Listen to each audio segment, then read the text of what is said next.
The medical bay aboard the Kethvar research vessel hummed with alien technology as Dr. Zephyra examined the crystalline containment pod they had discovered floating in the debris field of what was once the human colony ship Perseverance. The pod surface was etched with warnings in 17 different languages, all essentially saying the same thing. Do not open. Contents extremely dangerous. Zephyra's four arms worked methodically over the scanner readings, her compound eyes reflecting the blue glow of the pod's life support systems. Inside, suspended in a thick, viscous fluid, was a human male. The readings indicated he was still alive, somehow, despite having been in stasis for over 3 centuries according to the pod's chronometer. The neural patterns are unlike anything we've seen in other human specimens, reported Dr. Klix, her research partner.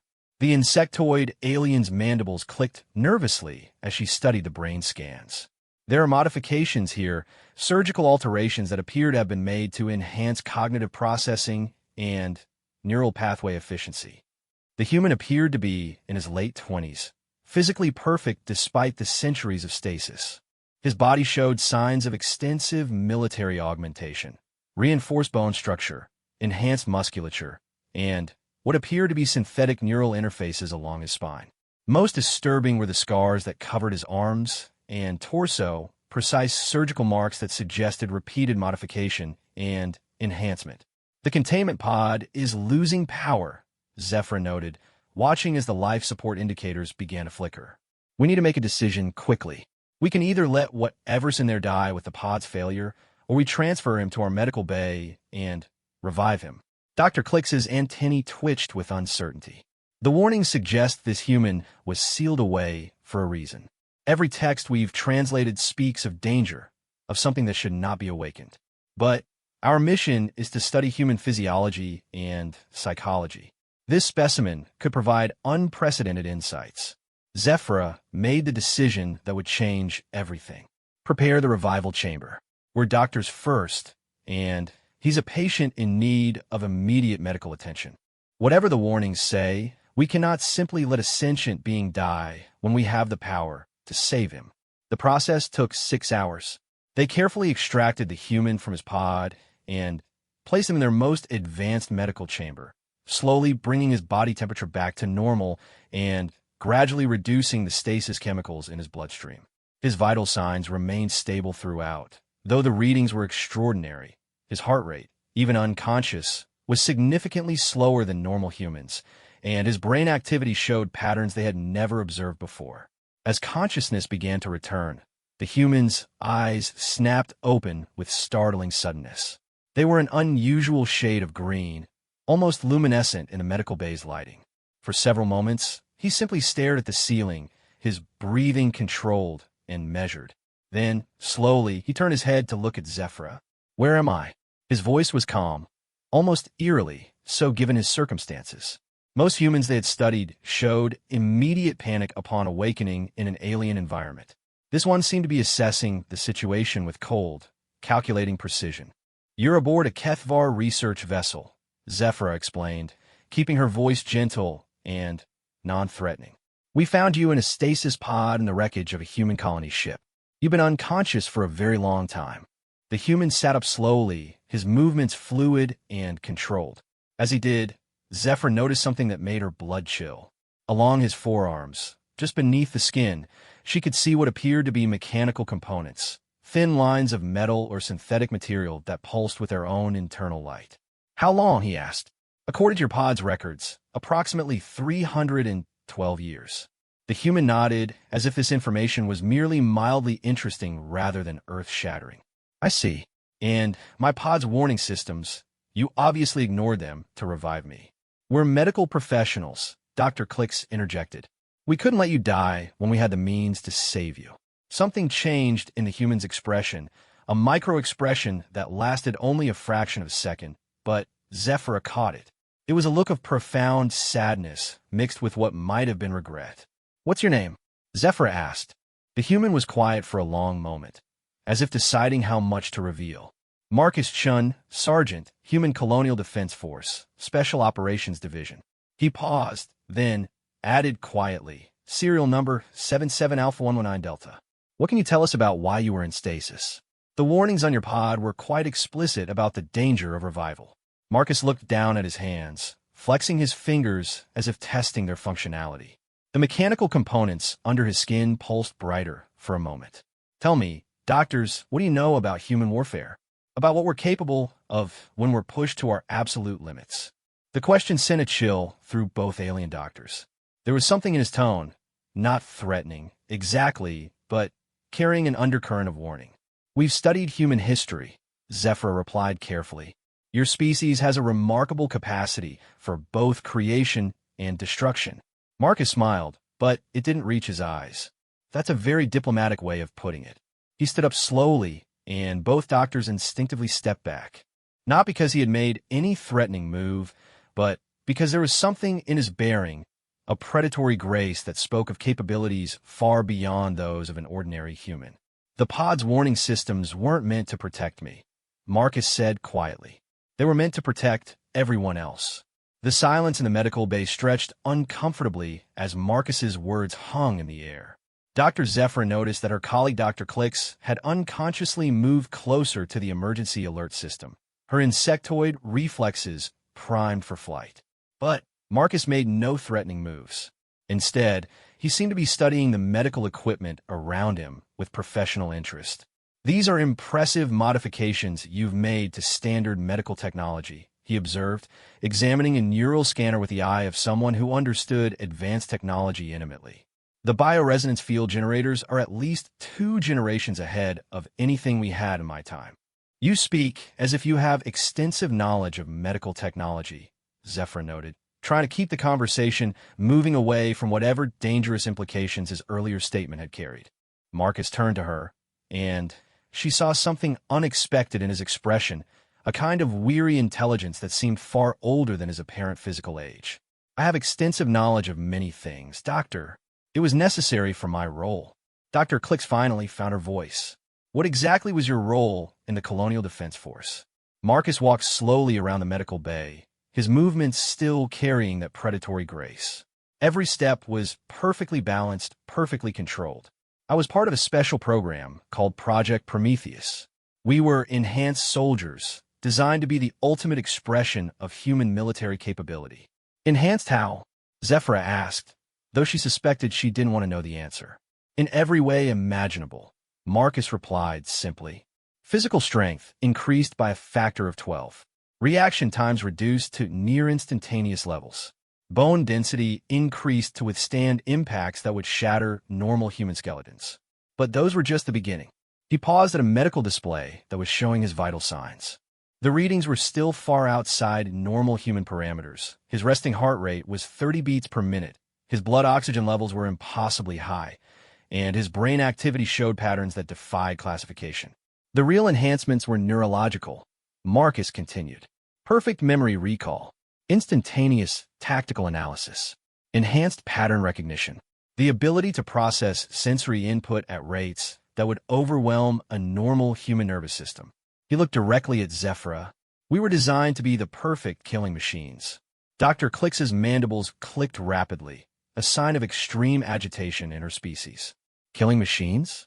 But humans are supposed to be explorers, colonizers, scientists.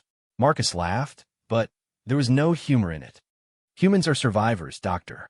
And sometimes survival requires capabilities that civilized beings prefer not to think about.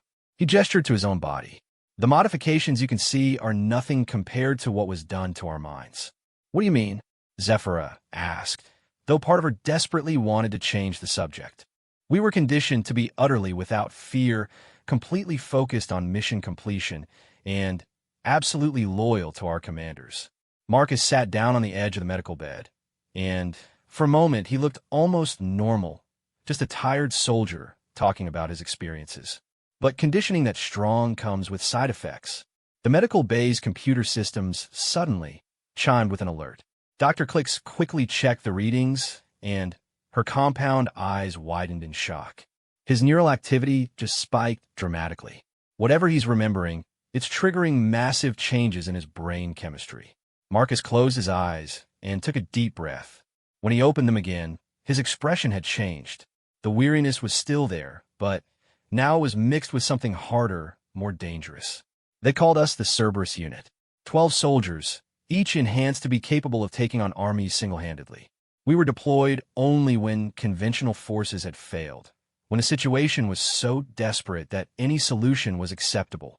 What happened to the others? Zephyr asked quietly. They're all dead, Marcus replied with flat certainty. I killed them. The words hit the medical bay like a physical blow. Dr. Clicks actually stumbled backward, her legs suddenly weak. Zephyra felt her own breathing become rapid and shallow. You what? She managed to ask. The conditioning had flaws, Marcus explained with the same clinical detachment he might use to describe a mechanical problem. Over time, extended combat exposure caused psychological breaks in the enhanced soldiers. They began to see enemies everywhere, became unable to distinguish between hostile forces and civilians, between mission parameters and indiscriminate violence. He stood up again, and this time both doctors instinctively moved toward the exit. But Marcus wasn't moving toward them. He was looking out the medical bay's viewport at the stars beyond. I was the last one to break, he continued. By then, I had watched 11 of my fellow soldiers turn into mindless killing machines that had to be eliminated before they destroyed entire colonies. I knew what was happening to me, could feel my own mind starting to fragment, starting to lose the ability to control the violence that had been programmed into every fiber of my being. So you put yourself into stasis, Zephyr said, beginning to understand. I put myself into stasis, Marcus confirmed. And I programmed the warnings to make sure no one would ever be foolish enough to wake me up. He turned back to them, and his smile was genuinely sad. I was hoping that 300 years would be enough time for the conditioning to degrade, for whatever humanity I had left to reassert itself. Has it? Dr. Clicks asked in a voice barely above a whisper. Marcus was quiet for a long moment, appearing to take internal inventory of his mental state. The mechanical components under his skin pulsed more rapidly, as if responding to increased neural activity. I can feel it, he said finally, like a predator pacing behind bars in my mind. The conditioning is still there, still functional. Right now, I'm in control because there are no immediate threats, no mission parameters to fulfill. But if this ship were attacked, if you were in danger, he shook his head. The Cerberus protocols would activate automatically. Protocols? Zephyr asked. Marcus looked at them both with an expression of profound regret. Complete elimination of all hostile forces using any means necessary. No restrictions on methods. No consideration for collateral damage. No possibility of surrender or retreat until every enemy is dead. He paused. The problem is that once those protocols activate, the definition of enemy becomes very flexible. The medical bay fell silent except for the hum of the ship's systems. Finally, Dr. Click spoke up. Perhaps we should inform the captain of the situation. Marcus nodded slowly. That would be wise. Though I should warn you, the mere act of being revived may have already set things in motion that can't be stopped.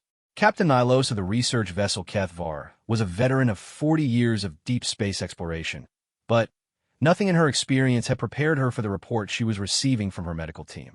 The tall, graceful Kethvar officer stood in the medical bay's observation deck, watching the human through reinforced transparent aluminum while Dr. Zephyra explained the situation. You're telling me that this human is a weapon of mass destruction disguised as a single soldier? Captain Nilos asked, her melodic voice carrying undertones of disbelief. More accurately, Marcus said from inside the medical bay, his enhanced hearing having picked up the conversation through the supposedly soundproof barrier. I'm a weapon of mass destruction that happens to look like a single soldier. The captain's bioluminescent patches flared with surprise. Most species couldn't hear through their advanced sound dampening systems. She activated the intercom. You can hear us? Among other enhancements, my auditory processing was modified to detect sound frequencies and amplitudes far beyond normal human ranges, Marcus replied casually. I can hear your conversation, the slight irregularity in your ship's primary fusion reactor that suggests a containment field fluctuation, and the fact that someone on Deck 7 just spilled what smells like caffeinated beverage. Captain Nilos looked at Dr. Zephyra with growing alarm. What else can he do? Marcus answered before the doctor could respond. Captain, with respect, perhaps it would be more efficient if I demonstrate rather than simply explain. It might help you understand the scope of what you're dealing with. Absolutely not, Captain Nilos said immediately. If you're as dangerous as you claim, I'm not claiming anything, Captain. I'm trying to warn you. Marcus's voice remained calm, but there was an edge to it now that hadn't been there before. The enhancements aren't just physical and cognitive. They're automatic defense protocols built into my nervous system. The longer I'm conscious, the more my conditioning reasserts itself. As if to illustrate his point, the medical scanners suddenly registered a significant change in his physiological state. His heart rate increased to 60 beats per minute, still far below normal human levels, but a 100% increase from his resting rate. The mechanical components under his skin began pulsing more rapidly, and his brain wave patterns shifted to configurations that Dr. Klix had never seen in any sentient species. What's happening to him? Captain Nylos asked. The ship's proximity alarms just activated, Marcus said quietly.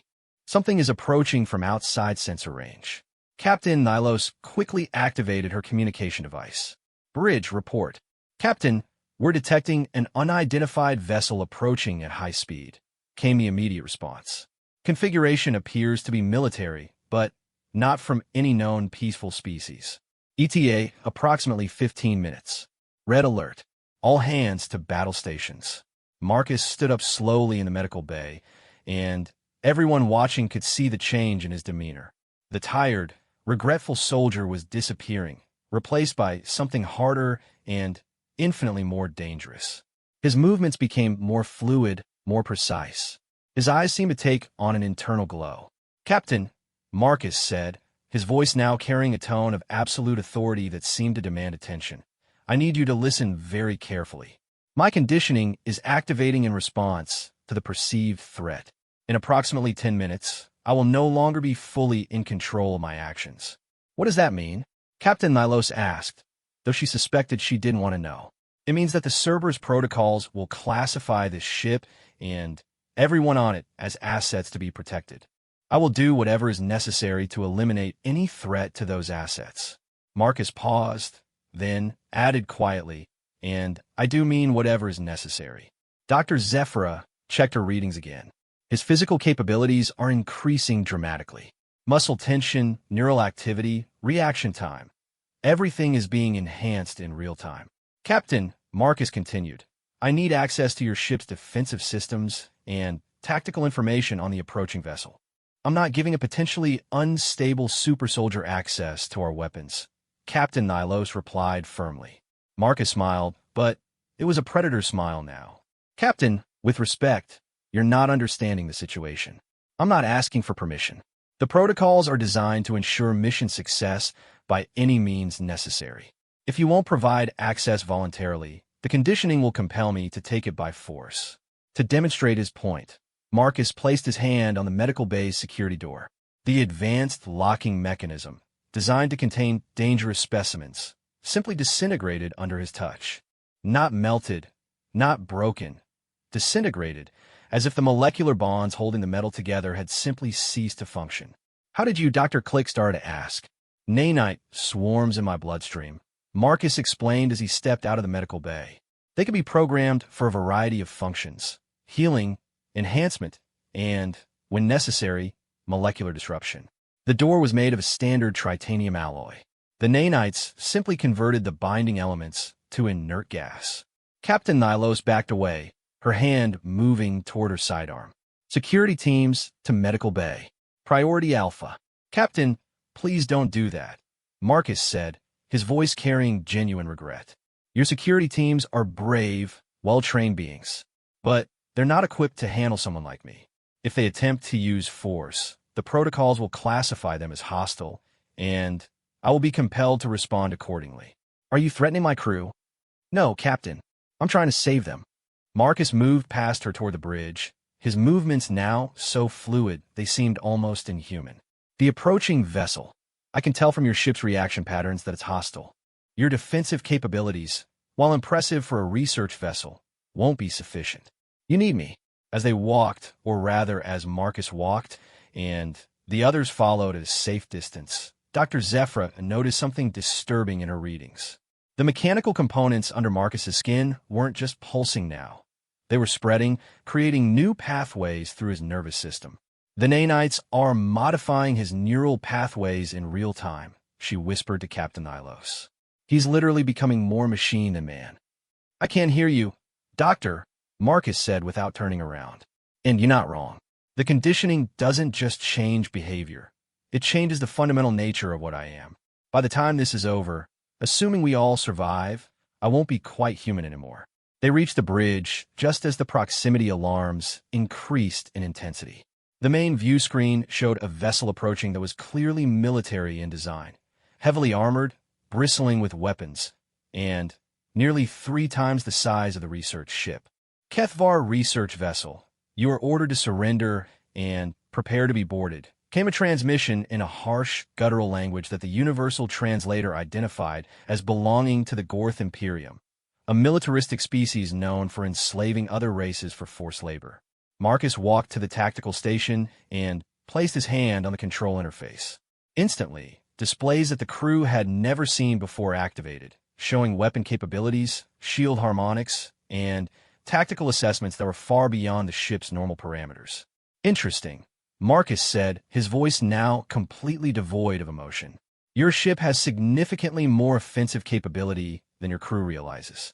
The HFY apparently build their research vessels with military-grade systems disguised as scientific equipment. Captain Nylos stared at the displays in shock. That's impossible. We're a peaceful exploration vessel. No, Captain, Marcus replied, his fingers dancing over controls with inhuman speed and precision.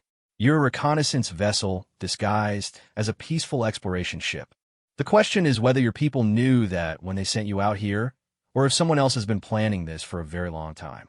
The approaching Gorth vessel fired warning shots across their bow, and Marcus's transformation accelerated visibly.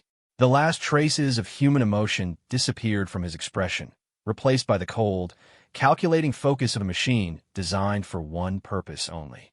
Warning shots have been fired, Marcus announced in a voice that had become completely emotionless. Cerberus Protocol 7 Alpha is now active. Primary objective, protect assigned assets. Secondary objective, eliminate all hostile forces. Tertiary objective, gather intelligence on enemy capabilities. The bridge crew watched in fascinated horror as Marcus interfaced directly with their ship's systems. He wasn't using the controls in any conventional sense. Instead, the nanites in his bloodstream had somehow formed physical connections with the ship's computer networks. Data streams flowed across the displays faster than any organic mind could process. What are you doing? Captain Nylos demanded. Analyzing enemy vessel capabilities and optimizing this ship's defensive systems, Marcus replied without looking up from the tactical display. The Gorth ship is a destroyer-class vessel with enhanced armor plating and particle beam weaponry. Crew complement approximately 200. Weakness identified in their shield matrix harmonics. Dr. Zefra was monitoring Marcus's vital signs remotely, and what she saw terrified her. Captain, his brain activity is off the charts. He's processing information at rates that should be physiologically impossible. But the human neural structure isn't designed for this kind of enhancement. He's literally burning out his own neurons. Time to enemy weapon range, 3 minutes, 47 seconds. Marcus continued. Recommendation. Surrender is not tactically viable. Enemy species has a documented history of taking prisoners for slave labor and biological experimentation. Probability of crew survival, if captured, less than 5%. The Gorth vessel's transmission crackled through the bridge speakers again. HFY vessel, this is your final warning. Lower your shields and prepare for boarding, or we will disable your ship and take what we need from the wreckage. They're powering up their main weapons, reported the ship's tactical officer, a young HFY named Velox. Marcus's head turned toward the officer with mechanical precision. Officer Velox, please step away from the tactical station. I am assuming direct control of all ship's defensive and offensive systems. You can't just... Velox began. Tactical Officer Velox, Marcus interrupted, his voice carrying an undertone of such absolute authority that Velox instinctively stepped back. You are relieved of duty. Your continued presence at this station poses a risk to crew survival. Please report to Emergency Station Beta 7. Captain Nylos started to object, but Marcus continued speaking as if she hadn't opened her mouth. Captain, I am temporarily assuming command of this vessel under Emergency Protocol Omega-9. Your crew lacks the training and experience necessary to survive engagement with a Gorth destroyer. My analysis indicates that following standard Kethvar military doctrine would result in ship destruction within approximately 4 minutes of engagement. We don't have standard military doctrine, Captain Nylos protested. We're scientists. No, Captain, you are not. Marcus turned to face her, and his eyes now glowed with an eerie internal light. Analysis of this ship's true capabilities indicates it is a Class 7 reconnaissance vessel with full military-grade weapons systems, enhanced armor, and intelligence-gathering equipment far beyond what would be necessary for scientific research. Your crew may not be aware of this, but someone in the Kethvar hierarchy is running intelligence operations. The implications of this statement sent shocked murmurs through the bridge crew. Before anyone could respond, the Gorth vessel opened fire. Marcus moved with inhuman speed, his hands dancing across control surfaces that seemed to respond to his touch before he even made contact with them. The Kethvar ship rolled and twisted through space with agility that defied its size, dodging the incoming particle beams with precision that shouldn't have been possible. Impossible, breathed the navigation officer. Our ship can't maneuver like that. The structural integrity should have failed.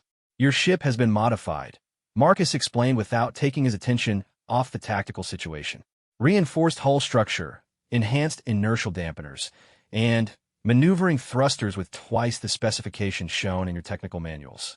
Someone has been planning for contingencies like this. The Kethvar ship's weapons systems came online, weapons that the crew had never known existed. Hidden panels slid away to reveal particle cannon arrays and quantum torpedo launchers that should have been impossible to conceal on a research vessel. What is this ship really? Dr. Zephyra asked in wonder. A very clever trap, Marcus replied, launching a coordinated attack on the Gorth vessel that exploited weaknesses in their shield harmonics that no one else had even detected. The question is whether it's a trap for them or for you. The battle was unlike anything the bridge crew had ever witnessed. Marcus fought with a tactical brilliance that seemed to anticipate the enemy's moves before they made them. He used the ship's hidden weapons with precision that spoke of intimate knowledge of their capabilities, striking at specific points on the Gorth vessel's hull to disable rather than destroy. Why aren't you destroying them? Captain Nylos asked. Because my primary objective is intelligence gathering, Marcus replied as he systematically dismantled the enemy ship's offensive capabilities. A destroyed ship provides minimal intelligence value. A disabled ship with surviving crew members provides significantly more useful information. Within minutes, the Gorth destroyer was crippled, its weapons offline, and its engines disabled. Marcus had accomplished what should have been impossible. A research vessel had defeated a military destroyer without sustaining any significant damage. But as the immediate threat ended, something changed in Marcus's demeanor. The cold efficiency remained, but now was mixed with something else, a growing instability that was visible in his increasingly erratic neural patterns. Threat neutralized, Marcus announced, initiating secondary protocols. Boarding party preparation commenced. Boarding party? Captain Nylos asked in alarm. Intelligence gathering requires direct access to enemy computer systems and interrogation of surviving crew members, Marcus explained as he began typing commands that none of them recognized. Standard procedure for post-engagement operations. Dr. Zephyra checked her medical readings again, and her blood went cold. Captain, his neural pathways are degrading rapidly. The enhancements are burning out his brain tissue. If this continues, he'll suffer complete neural collapse within hours. More immediately concerning, Marcus said. Having heard her assessment, the conditioning protocols are beginning to expand their threat assessment parameters. Initially, only the Gorth vessel was classified as hostile. However, as my cognitive stability decreases, the definition of potential threat is broadening. He turned to look at the bridge crew, and they could see that his eyes were no longer entirely human. The irises had developed a metallic sheen, and networks of fine lines, nanite pathways, were visible beneath the skin of his face. I estimate that within 2 hours, I will begin to perceive anyone who is not under my direct command as a potential security risk. His voice carried a note of his former humanity, a sadness that broke through the mechanical precision. At that point, the protocols will compel me to either bring all potential threats under control or eliminate them. Captain Nylos felt the blood drain from her face. You're saying that you're going to turn on us. I'm saying that the conditioning is designed to ensure absolute security for protected assets. If I cannot be certain of your loyalty and compliance, you will be reclassified as threats to be neutralized. Marcus paused, then added quietly, and when that happens, I won't have any choice in the matter. The bridge fell silent except for the hum of the ship's systems and the distant sound of damage reports from the defeated Gorth vessel. They had won the battle, but they were beginning to realize that their real problems were just beginning. The next hour passed in tense preparation. Marcus had taken complete control of his ship's systems and was methodically working through what he called post-engagement intelligence protocols. He had launched probes to scan the disabled Gorth vessel, analyze their communication frequencies, and even begun decrypting their computer systems, all while his human consciousness fought a losing battle against the advancing conditioning. Dr. Zephyra had been frantically studying the medical data, trying to find some way to halt or reverse the neural degradation. What she discovered was both fascinating and terrifying. Captain, she reported quietly, the nanites in his system aren't just enhancing his capabilities, they're rewriting his neural architecture in real time. Every decision, every thought process is being optimized for military efficiency. But human brains aren't designed for this kind of modification. The organic neural tissue is being replaced with synthetic alternatives. Is there any way to stop it? Captain Nylos asked. I don't think he wants us to, Dr. Zephyra replied grimly. I've been monitoring his vital signs, and he's been actively accelerating the process. This revelation sent a chill through the bridge crew. Marcus, apparently having heard the conversation despite their attempts at privacy, confirmed their worst fears. Dr. Zephyra is correct, he said without turning from his work at the tactical station. I've been using my conscious control to accelerate the conditioning process. It's better to complete the transformation quickly rather than allow it to occur gradually over several days. Why? Captain Nylos demanded. Marcus finally turned to face them, and the change in his appearance was shocking. The nanite pathways were now clearly visible across his skin, glowing with soft blue light. His eyes had become entirely metallic, reflecting light like mirrors. When he spoke, his voice carried harmonics that suggested synthetic vocal cords. Because the alternative is worse, he explained with mechanical precision. If the conditioning proceeds slowly, I will spend days fighting against protocols that are designed to be irresistible. During that time, I will become increasingly unstable, increasingly unpredictable. Crew members will die because I will be unable to properly assess threats and responses. He gestured toward the main display, which showed detailed schematics of the disabled Gorth vessel. However, if the transformation is completed quickly, the resulting artificial intelligence will be stable, predictable, and focused on mission objectives. Your chances of survival increase significantly. You're talking about destroying your own humanity, Dr. Click said, her mandibles clicking with distress. My humanity was destroyed 300 years ago when I volunteered for the Cerberus Project, Marcus replied. What's happening now is simply the completion of a process that began when I was 23 years old and naive enough to believe that becoming the perfect soldier was a worthy goal. The ship's communication system suddenly activated with an incoming transmission. The image that appeared on the screen was of a Gorth commander, his reptilian features scarred by what looked like recent combat damage. Kethvar vessel, the Gorth snarled, you have made a grave mistake. Our ship was merely a scout. The main fleet will arrive within 6 hours. When they do, your vessel will be taken apart piece by piece, and your crew will spend their remaining lives in our labor camps. Marcus studied the transmission with inhuman focus, analyzing every detail of the background, the commander's injuries, and even the subtle variations in the ship's power fluctuations visible in the lighting. Interesting, Marcus said after the transmission ended. Analysis indicates he is telling the truth about the incoming fleet, but lying about the time frame. Based on the damage patterns visible on his uniform and the power fluctuations in his ship's lighting, I estimate the main fleet will arrive in approximately 3 hours, not 6. Captain Nylos felt her hope fading. Can we escape before they arrive? Negative. This ship's maximum velocity is insufficient to clear the system before the fleet arrives. Additionally, long-range scans indicate they have positioned interdiction satellites at all major hyperspace exit points. Escape is not tactically viable. Then what do we do? Marcus was quiet for a long moment, and when he spoke, there was a trace of his original human personality breaking through the mechanical precision. Captain, I need to tell you something about this ship and why you were really sent to this particular location. The official mission briefings were incomplete. What are you talking about? This vessel isn't just a reconnaissance ship disguised as a research vessel, Marcus explained. It's specifically designed to locate and recover human military assets from the colonial war period. Someone in your government knows about soldiers like me, and they've been searching for us. The implications hit Captain Thylos like a physical blow. You're saying we were sent here specifically to find you. I'm saying that someone has been very carefully planning this encounter for a very long time. The question is whether they intended for me to be revived or whether they simply wanted to confirm my location for future reference. Marcus turned back to his tactical displays, his movements now completely inhuman in their precision. However, that question is now irrelevant. The approaching Gorth fleet presents an immediate threat that must be neutralized. How? There are dozens of ships in a Gorth fleet. Even with our hidden weapons, we can't fight that many vessels. You cannot, Marcus agreed.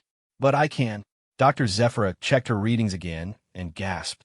His neural activity has stabilized, but at levels that shouldn't be possible for organic tissue. Whatever's happening to him is almost complete. Marcus nodded slowly. The transformation will be finished within 30 minutes. At that point, I will no longer be Marcus Chun, human soldier. I will be Cerberus 77 Alpha 119 Delta, a strategic artificial intelligence designed for large-scale threat elimination. And what happens to us when that transformation is complete? Captain Nylos asked quietly. That depends, Marcus replied, on whether you choose to trust me with your lives or whether you attempt to resist what I'm about to become. The bridge fell silent as the crew contemplated their impossible situation. Outside, the disabled Gorth vessel hung in space like a harbinger of the destruction that was approaching. Inside, a human soldier was voluntarily sacrificing the last remnants of his humanity to save people he had known for less than a day. What do you need from us? Captain Nylos asked finally. Marcus turned to her, and, for just a moment, his artificial eyes flickered with something that might have been gratitude. I need you to understand that when the fleet arrives, the entity that uses this body will do whatever is necessary to protect this ship and its crew. It will be efficient, ruthless, and completely without mercy toward its enemies. He paused, then added softly, but it will remember that you chose to trust it when you could have chosen to fight it. And after the fleet is defeated? After the fleet is defeated, Marcus replied, Cerberus 77 Alpha 9 Delta will enter permanent standby mode. The consciousness that was Marcus Chun will finally be allowed to rest. The final transformation began exactly as Marcus had predicted. His skin took on a metallic sheen, his movements became perfectly precise, and the last traces of human emotion disappeared from his expression. When he spoke again, his voice carried the cold authority of an artificial intelligence designed for war. Cerberus protocols fully active. Primary directive, protect designated assets. Threat assessment. Gorth fleet, estimated arrival 2 hours, 47 minutes. Initiating defensive preparations. What followed was the most remarkable display of strategic thinking any of them had ever witnessed. The artificial intelligence that had been Marcus Chun began modifying the ship's systems in ways that defied understanding, turning their research vessel into something that resembled a weapons platform from humanity's darkest military fantasies. When the Gorth fleet finally arrived, they found not a helpless research vessel, but something that had been waiting for them with the infinite patience of a predator that knew its prey was coming. The battle lasted 17 minutes. When it was over, the Gorth fleet was gone, their ships disabled or destroyed with surgical precision. The Kethvar vessel hung undamaged in space, its crew alive and unharmed. The artificial intelligence stood motionless on the bridge for several minutes after the last enemy vessel was neutralized. Then, slowly, it turned to Captain Nylos. Threat eliminated. Assets protected. Mission parameters fulfilled. Its voice had become completely mechanical, devoid of any trace of a human it had once been. Entering standby mode. Recommend immediate return to Kethvar space. Warning: do not attempt to revive this unit without proper authorization and containment protocols. The artificial intelligence that had been Marcus Chan walked calmly to the medical bay and lay down on the examination table. "Thank you for trusting me," it said quietly, and for just a moment, something human flickered in its artificial eyes. Then, the lights in those eyes went out, and Marcus Chun finally found the peace that had eluded him for over 3 centuries.